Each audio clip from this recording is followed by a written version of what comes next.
Halo semua, balik lagi bareng gua Vian Rafe. Dan karena banyak banget yang nge-request tentang alur cerita Wudong Tiankun, jadi gua bakalan coba bawain alur ceritanya. Buat kalian yang baru aja gabung di channel gua, kalian bisa langsung cek playlist di channelnya. Di situ kalian bakalan lihat alur cerita apa aja yang pernah gua bawain sebelumnya, dan di situ akan tersusun rapi ya. Yuk, tanpa banyak basa-basi lagi, yuk kita langsung cek Discord aja alur ceritanya.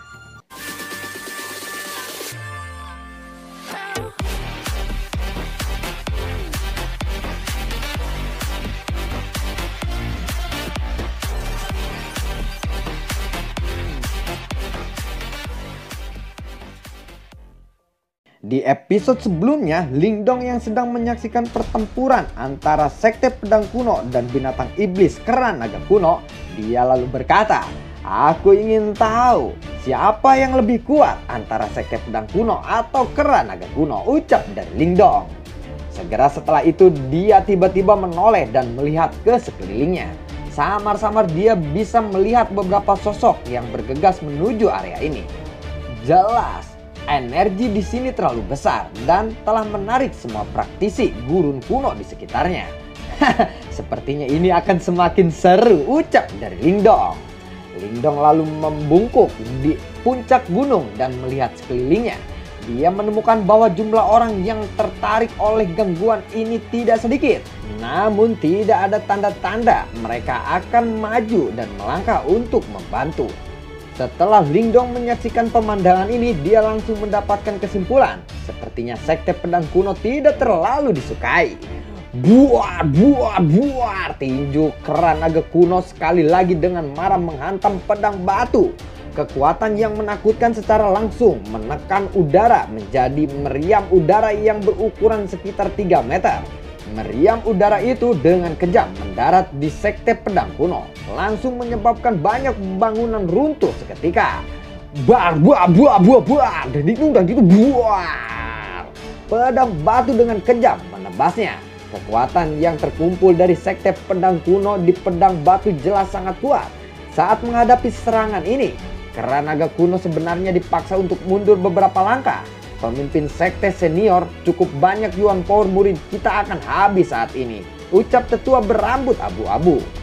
Setelah mendengar ini, ekspresi pemimpin sekte pedang kuno menjadi suram. Dengan lambaian lengannya, lebih dari 20.000 pil Yuan murni keluar dari tas Tiankunnya, lalu berputar di atas kepala muridnya. "Cepat gunakan pil itu," ucap dari pemimpin sekte. Segera setelah itu mereka dengan cepat menyedot banyak pil Yuan murni. Sekarang kondisi muridnya meningkat sedikit dan mereka sekali lagi menciptakan gelombang Yuan Power. "Kita tidak bisa membiarkan pertempuran dengan binatang ini terus berlanjut," ucap pemimpin sekte pedang kuno. "Jika ini terus berlanjut, kita akan mengkonsumsi terlalu banyak pil Yuan murni." Pemimpin sekte lalu berkata, "Dua juniorku, serang bersamaku," ucap dari pemimpin sekte. Tubuh ketiganya perlahan bangkit. Formasi pedang kuno agung, pedang kuno sekte. Teriakan keras tiba-tiba terdengar dari mulut trio pemimpin sekte pedang kuno itu. Segel di tangan mereka lalu berubah dan pedang besar segera melesat maju dengan kecepatan kilat dengan ganas menyapu ke keran naga kuno. Di hadapan dengan serangan kekuatan sekte pedang kuno, keran naga kuno menghantam dadanya sendiri dengan keras. Lalu di dahinya tanduk naga muncul, mulai mengeluarkan cahaya hitam yang aneh. Pada akhirnya cahaya hitam luar biasa yang berukuran puluhan meter melesat keluar dari tanduk naga dengan keras. Dengan kejam bertabrakan dengan pedang besar di langit. Buar! Tubuh keran naga kuno benar-benar didorong ke belakang dan luka yang tampak menyeramkan muncul di bahunya. Rasa sakit yang hebat dari tubuhnya benar-benar membangkitkan kemarahan keran naga kuno. Dia lalu mengulurkan telapak tangannya yang besar dan meraih pedang besar di depannya. Dan dia langsung meninjukannya ke depan. Buah, buah, buah, buah, buah. Cahaya dari pedang batu yang ada di dalamnya tersebar dengan paksa. Ketika pedang batu itu diserang dengan kuat, trio pemimpin sekte pedang kuno memuntahkan seteguk darah segar. Buar! Setelah mengalahkan pedang batu dengan gila-gilaan, Kera Naga Kuno sekali lagi berbalik mengambil langkah besar saat bergerak menuju markas Sekte Pedang Kuno. Mengapa makhluk jahat ini begitu terpaku pada Sekte Pedang Kuno? Ucap dari pemimpin Sekte Pedang Kuno. Sepertinya ada sesuatu di sini yang menarik perhatiannya, ucap tetua berambut merah. Setelah mendengarkan ini, pemimpin pedang kuno terkejut. Segera setelah itu, dia tiba-tiba berbalik dan melihat ke arah sesepuh berambut abu-abu. Dari mana buah merah darahmu itu berasal? Ucap dari pemimpin sekte. Ini tidak ada hubungannya dengan Kera Naga Kuno. Aku mengambil buah merah ini dari seorang anak, ucap dari sesepuh berambut abu-abu. Dari mana anak itu mendapatkannya? Ucap tetua berambut merah. Aku tidak tahu, ucap tetua berambut abu-abu. Serahkan padaku, ucap pemimpin Sekte Pedang Kuno. Tetua berambut abu-abu itu hanya bisa mengambil buah itu tanpa daya dan memberikannya kepada pemimpin sekte. Bodoh, benda ini jelas-jelas memiliki segel Kera Naga Kuno di atasnya. Dia di sini karena ada benda ini, ucap dari pemimpin sekte. Apa yang harus kita lakukan sekarang? Ucap penetua berambut merah. Kembalikan benda ini kepada binatang itu, ucap pemimpin Sekte Pedang Kuno. Setelah berbicara, dia tidak ragu-ragu lagi untuk memberikan buah 1000 binatang di tangannya kepada Kera Naga Kuno. Pada saat yang sama, dia sekali lagi mengambil kendali dan mengontrol pedang batu. Pedang itu melayang di atas markas Sekte Pedang Kuno. Kilatan merah yang merupakan buah 1000 binatang segera ditelan oleh Kera Naga Kuno itu. Namun sepertinya dia belum berencana untuk mundur. Setelah berjalan di sekitaran markas Sekte Pedang Kuno, dia melihat bahwa pedang batu raksasa itu masih mengarah ke sana. Akhirnya seolah-olah mengerti bahwa lawan di depan matanya itu memang agak sulit untuk dihadapi. Dia akhirnya menyeret tubuhnya yang tampak terluka dan kembali ke tanah gurun kuno dengan langkah kaki yang mengguncang gunung. Ketika mereka melihat bahwa Kera Naga Kuno akhirnya mundur, setiap murid dari Sekte Pedang Kuno menghela nafas lega. Lingdong yang melihat kejadian ini, dia lalu berkata, "Pertunjukan akhirnya berakhir," ucap dari Lingdong. Saat dia melirik markas Sekte Pedang Kuno yang sekarang berantakan, lalu dia perlahan membuntuti di belakang Kera Naga Kuno. Lingdong mengintai tubuh besar Kera Naga Kuno dari kejauhan. Sekarang binatang ini telah menghabiskan banyak energinya dan bahkan terluka parah. Apakah menurutmu kita akan berhasil jika menyerangnya sekarang? Ucap dari Lingdong kepada Xiao Diao. Selama dia terluka, aku kira kita akan memiliki kesempatan. Luka yang ditinggalkan oleh Sekte Pedang Kuno benar-benar melebihi harapanku. Sepertinya kita mungkin memiliki peluang yang lebih baik sekarang, ucap dari Xiao Diao. Berapa peluang kita? Ucap dari Lingdong. Sekitar 50%, ucap dari Xiao Diao. Hah? Cuma 50%? Ucap dari Lingdong. Nah, kamu terlalu menyederhanakan masalah ini. Jika kekuatanku berada di puncaknya, jangankan mengekstraksi setengah liter darah esensi. Bahkan jika aku ingin menguras semua darah esensinya, itu akan sangat mudah bagiku. Apakah kau tahu sekarang kita memiliki peluang sukses 50%? Itu sudah sangat bagus, ucap dari Xiao Diao. Baiklah, ini sudah sangat bagus. Kamu adalah yang paling tak terkalahkan, ucap dari Lingdong. Saat dia menatap Kera Naga Kuno yang sudah masuk ke tanah gurun kuno, dia mengangkat langkahnya dan buru-buru mengikutinya. Lingdong dengan hati-hati mengikutinya selama kurang lebih dari 1 jam. Lingdong bersembunyi di balik batu raksasa. Jadi kapan kita harus bergerak? Tanya dari Lingdong. Xiao Diao lalu berkata, "Mari kita menunggu dulu. Kera Naga Kuno ini sudah terluka parah. Oleh karena itu dia akan masuk ke mode pemulihannya. Pada saat itu kewaspadaannya akan mencapai titik terendahnya dan kita akan bisa mendekatinya," ucap dari Xiao Diao. Lingdong lalu menganggukkan kepalanya. Kemudian dia langsung duduk dan memulai menunggu dengan sabar. Setelah menunggu agak lama, Lingdong akhirnya merasakan aura buas di dalam lembah gunung mulai tenang. Namun ketika aura buas ini meredup, tekanan lainnya mulai muncul dari tubuh Kera Naga Kuno. Ini adalah mekanisme pertahanan dirinya. Namun saat ini dia merasakan tekanan yang luar biasa. Melihat dan merasakan kejadian ini, Lingdong malah menghela nafas lega dan Xiao Diao di sampingnya. "Ayo kita turun," ucap dari Xiao Diao. Ketika Lingdong mendengar kata-kata ini, Lingdong tersenyum. Tempat Lingdong mendarat cukup dekat dengan keran naga kuno. Di tengah keheningan malam, Lingdong bisa mendengar suara jantungnya sendiri yang berdebar sangat kencang. "Xiao Diao, giliranmu," ucap dari Lingdong. Dia berada di belasan meter dari keran naga kuno. Dia tiba-tiba berhenti dan menolak untuk maju. Xiao Diao ternyata merasa jijik dengan tindakan Lingdong. Namun dia hanya bisa menghela nafas tanpa daya saat melayang menuju keran naga kuno. "Hati-hati," ucap dari Lingdong. Xiao Diao lalu melambaikan cakarnya ke arah keran naga kuno yang telah masuk ke mode pemulihannya. Lalu dia membuka mulutnya, menyemburkan kabut gas ungu tua dan diam-diam membungkus keran naga kuno. Setelah sedikit menghipnotis keran naga kuno itu, Xiao Diao menatap luka mengerikan di dekat bahunya. Cakarnya bergetar dan cahaya ungu segera berubah menjadi lingkaran cahaya seukuran kepala manusia. Lalu lingkaran cahaya itu melayang di dekat luka keran naga kuno dan mulai berputar disertai kekuatan hisap. Karena daya hisap ini, daging di dekat luka keran naga kuno jelas mulai mengeliat. Jejak darah mulai bocor dan tersedot ke dalam lingkaran cahaya yang bersinar itu. Ketika jejak darah terakhir mengalir ke lingkaran cahaya, Xiao Diao langsung melesat ke telapak tangan Lingdong. "Ayo kita pergi sekarang, teknik penyihiranku akan segera hilang." Rasa sakit yang menyebabkan binatang itu segera terbangun, ucap dari Xiao Diao. Mereka pun langsung berlari keluar dari lembah gunung. "Aku benar-benar harus berterima kasih kepada Sekte Pedang Kuno kali ini," ucap dari Lingdong. "Xiao Diao, apakah aku sudah bisa memulai mencoba berlatih transformasi kera iblis?" tanya dari Lingdong. Xiao Diao lalu muncul di hadapan Lingdong dan menganggukkan kepalanya. "Darah esensi kera naga kuno sangat buas. Jika kamu berhasil memperbaikinya dan mengaktifkan transformasi kera iblis, kekuatannya akan sangat luar biasa.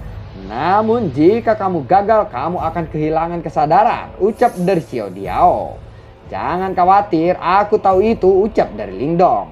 Setelah melihat bahwa Lingdong tidak mundur, Xiao Diao lalu menganggukkan kepalanya. "Jika kamu siap, silahkan perbaiki darah esensi itu sekarang," ucap dari Xiao Diao.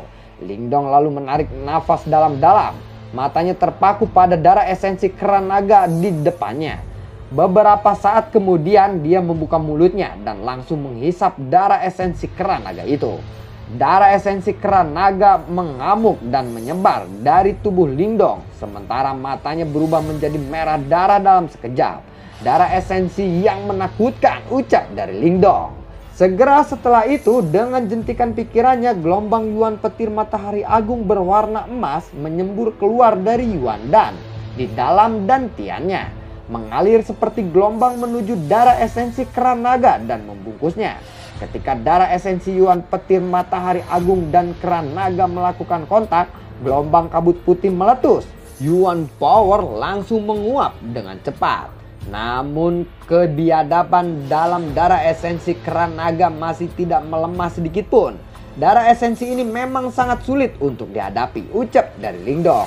Tetapi dengan kekuatan serta ketekunannya, dia akhirnya benar-benar menyempurnakan aura buas yang terkandung di dalam darah esensi kera naga ini. Lingdong tiba-tiba membuka matanya. Xiao Diao lalu berkata, "Apakah kamu berhasil?" ucap dari Xiao Diao. "Sepertinya aku telah berhasil membersihkan semua aura buas yang terkandung di dalamnya," ucap dari Lingdong. "Mungkin ini karena Yuan petir matahari agung," ucap dari Xiao Diao. Lingdong lalu menganggukkan kepalanya. "Sekarang darah esensi keran naga telah disempurnakan. Kita bisa melanjutkan ke fase berikutnya, yaitu penyerapan darah," ucap dari Xiao Diao. Saat ini gumpalan darah esensi keran naga ini tidak lagi menolak perintah dari Lingdong.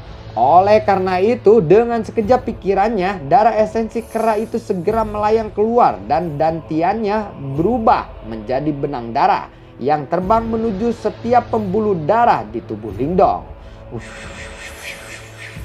Darah esensi kera naga itu menutupi pembuluh darahnya sebelum perlahan terserap. Segera mereka memulai bercampur dengan darah segar yang terkandung di dalamnya. Tubuh Lingdong tiba-tiba berdiri. Di bawah kulitnya, cairan cahaya gelap muncul dari bawah. Tubuhnya kini dipenuhi dengan kekuatan yang sangat buas. Kekuatan yang mengerikan, ucap dari Lingdong. Dia dapat dengan jelas merasakan bahwa saat ini hanya dengan menggunakan tubuh fisiknya saja, dia bisa menandingi ahli tahap penciptaan bentuk awal. Dan jika dia menggunakan Yuan Power dan tubuh perunggu petirnya, dia sudah bisa menghadapi praktisi tahap Ki penciptaan elit.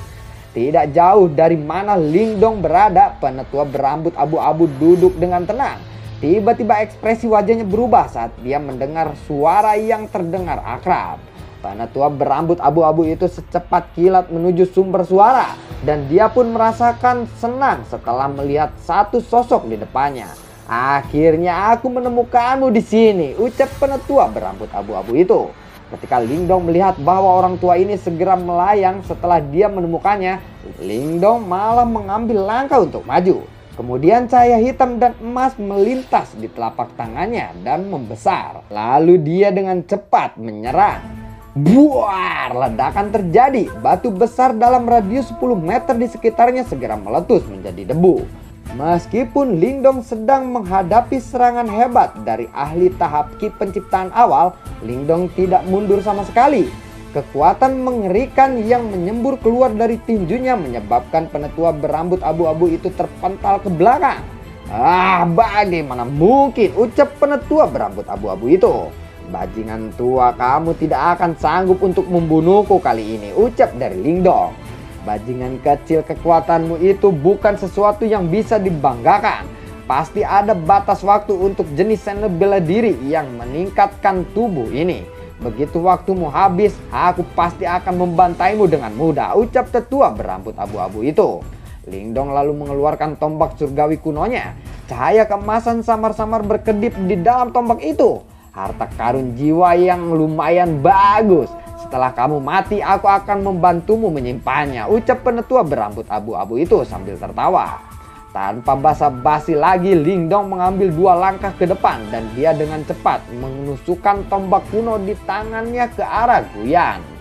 Ketika dia melihat bahwa Lingdong benar-benar berani mengambil inisiatif untuk menyerang, salah satu tangan Guyan terulur. Lalu saat Yuan Power dengan cepat berkumpul dan berubah menjadi 2 elang Yuan Power raksasa yang melingkari tangannya. Buar! Serangan cakar Guyan langsung menghantam tombak kuno dari Lingdong.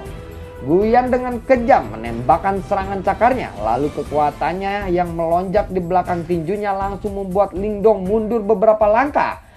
Nah, barusan aku hanya ceroboh. Jika kamu ingin mencapai hasil yang sama, itu tidak akan mudah lagi dilakukan olehmu, ucap dari Guyan. Kita lihat saja nanti, ucap dari Lingdong. Ternyata tetua berambut abu-abu itu namanya adalah Guyan ya. Lanjut, Lingdong langsung menyimpan tombak sisik surgawi kunonya. Kemudian cahaya keemasan menyembur keluar dari telapak tangannya, berubah menjadi platform emas yang gemerlap. Setelah platform emas ini terbentuk, dia muncul di bawah platform emas itu dan dia mengulurkan telapak tangannya yang besar. Kemudian langsung menggunakan kekuatan fisiknya yang tangguh untuk mengangkat platform emas itu. Terimalah seranganku, ucap dari Lingdong. Lingdong lalu melemparkan platform emas itu ke arah Guyan. Anak nakal yang merepotkan, ucap dari Guyan. Yuan Power menyembur keluar dari tangan Guyan dan dia mengulurkan tangannya ke depan. Kemudian Yuan Powernya langsung berubah menjadi 2 cakar binatang raksasa di lengannya yang menahan platform emas itu. Buar! Guyan dipaksa untuk mundur beberapa langkah. Tentu saja saat Guyan dipaksa mundur, Lingdong juga mundur beberapa langkah sambil membawa platform emas. Sosok Lingdong melesat maju seperti bola meriam dengan kedua tangannya memegang platform emas itu. Menggunakannya seperti palu, dia terus-menerus memukuli Guyan. Buar! Tubuh Guyan tiba-tiba bergetar dan cahaya keemasan muncul dari bawah kulitnya. Kemudian seluruh tubuhnya tampak bersinar cemerlang. Dengan tubuhnya yang terbungkus cahaya keemasan, Guyan sekali lagi mengangkat tinjunya lalu menghantamkannya kepada platform emas itu. Buar! Luar biasa, ucap dari Lingdong. Di tubuh Lingdong ada beberapa memar yang disebabkan oleh Guyan. Untungnya dia telah menguasai transformasi kera iblis. Kalau tidak, ini akan menjadi luka yang parah. tubuh petir perunggu, teriak dari Lingdong. Dengan pikirannya, dia mengubah kulit tubuhnya menjadi perunggu. Dia merasakan kekuatan fisiknya mulai melonjak lagi. Lalu platform emas di tangannya dengan ganas dilempar ke arah Guyan. Ya, buar. Platform emas berisi kekuatan yang menakutkan dengan kejam menghantam tubuh Guyan. Kekuatan yang luar biasa ini langsung menyebabkan tubuh Guyan terlempar. Tubuhnya menembus puluhan pohon besar di sepanjang dia terlempar. Aku akan menghancurkanmu sampai mati, ucap dari Lingdong. Platform emas di tangannya seperti kincir angin saat berputar dengan cepat dan menghantam Guyan di bawah dengan kekuatan yang sangat besar. Tinju emas penakluk gunung, teriak dari Lingdong. Cahaya keemasan yang cemerlang meledak dari tinjunya dan dengan kejam menghantam platform emas. Hiya, buar! Lingdong dan Guyan keduanya terpental ke belakang. Hei orang tua, kita telah bertarung dengan hebat. Aku akan pamit dulu. Lain kali jika kita bertemu lagi, berdoalah agar kamu tidak mati di tanganku, ucap dari Lingdong. Dia akhirnya berlari mundur. Niatnya bertarung dengan Guyan hanya ingin membuktikan bahwa dia mampu bertarung melawan praktisi tahap Ki penciptaan awal. Namun seperti yang dikatakan Guyan, ada batas waktu untuk transformasi kera iblis. Karena itu jika dia tidak bisa menghabisi lawannya sebelum waktu habis, dia harus mundur. Lingdong pun langsung menghilang dari pandangan Guyan saat ini. Bajingan kecil, lain kali aku akan bertemu denganmu. Aku akan mengulitimu hidup-hidup, ucap dari penetua Guyan. Lalu bagaimana kelanjutan ceritanya? Nantikan konten gue berikutnya dan semoga sehat selalu untuk kalian. Gue tidak lupa untuk selalu berterima kasih buat kalian yang sudah mendukung channel ini dari awal hingga akhir. Dan seperti biasa, buat kalian yang suka akan konten gue, silahkan kalian like, subscribe atau apa teknik bengek, bagikan ke channel-channel apa kemana kayak bodoh amat. Dan semoga sehat selalu untuk kalian. Sampai jumpa dan assalamualaikum.